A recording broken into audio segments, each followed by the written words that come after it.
and welcome to Drive Park. This is Bharadwaj and that is the all-new FZ-X. Yes, Yamaha have made certain improvements on this motorcycle, the retro-looking one of the FZ lot. We are going to find out what has been changed on this motorcycle. Let's get started.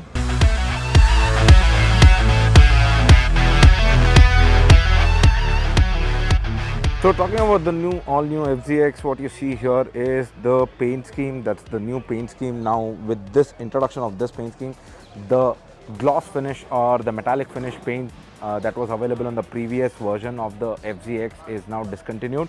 Now this bike is available only with matte paint schemes.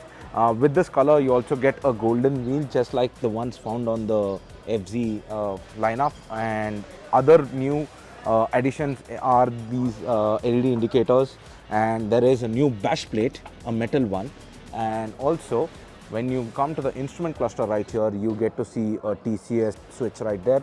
Now that can be turned off. All you need to do is you have to press this for 3 times, and when the bike is on, and it can be turned off or turned on. So apart from that, there is nothing changed on this motorcycle. It remains the same. It produces the same 13.3 PS and 12 Nm of torque on this motorcycle. Comes with the same 5-speed gearbox, and it again has the same engine and layout. There's no difference in it, but however this engine right now has become E20 compliant, so you can run this engine with ethanol 20, that's 20% ethanol and 80% fuel, that's the petrol, and also it complies with the OBD2 norms that are upcoming later this year. So this is a future-proof bike that I can say, but still there is no drop or increase in performance. It remains the same. Talking about other mechanicals, apart from the engine, as I mentioned, it gets a 5-speed gearbox, very light clutch. We have done a full review of this motorcycle on our channel. You can head over to our description where we have dropped a link. We had put this bike through its paces where we took it off-road, we took it on-road as well. Absolutely was a very exhaustive review that you can watch it. Speaking about it, other mechanicals, you get the same disc brake rotors, single channel ABS of course, but it gets a traction control now, and along with that the rear also gets a disc brake, and it gets a block pattern tire, sort of a dual terrain if I can call it.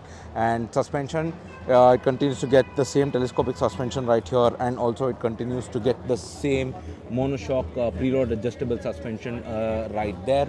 It gets a single piece seat. Now this is sort of a retro looking motorcycle of the FZ's lineup, so there you can spot this round shaped headlamps, and in this actual color with the gold wheels, it absolutely looks fantastic. And you get a large chunky muffler out there. The sound from the exhaust is actually very good. Let me just start it and show it to you. The bike is now started, and this is how it sounds.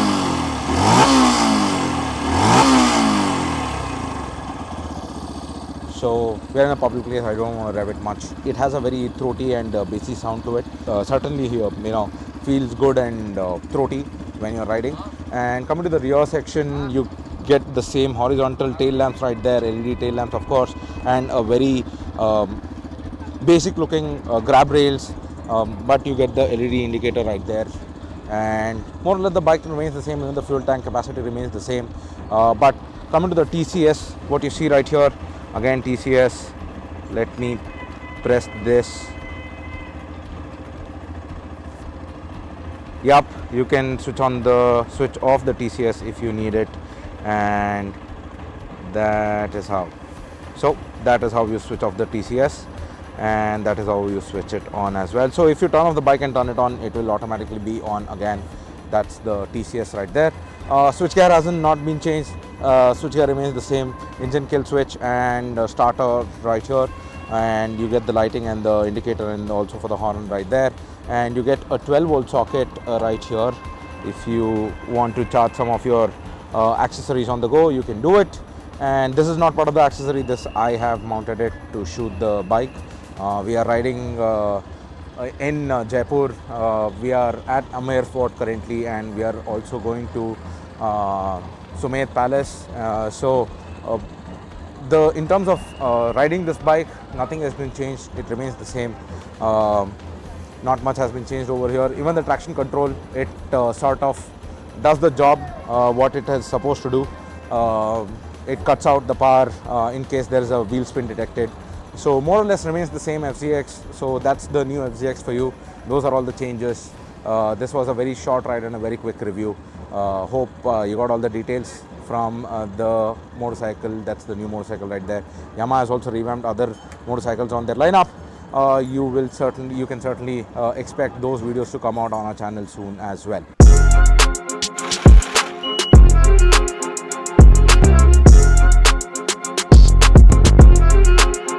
That was our take on the all-new FZ-X. Now, this particular new version gets a traction control on a 150cc motorcycle. Now, whether that was needed or not is something that you will have to think about as a buyer. Let us know in the comments below if you would choose the FZ-X over any other 150 or 160cc motorcycle in the comments below. Also, like and share this video and do subscribe to Throaty Spark if you haven't done it already. This is Bharadwaj and that is the all-new FZ-X. Signing off. See you in the next one.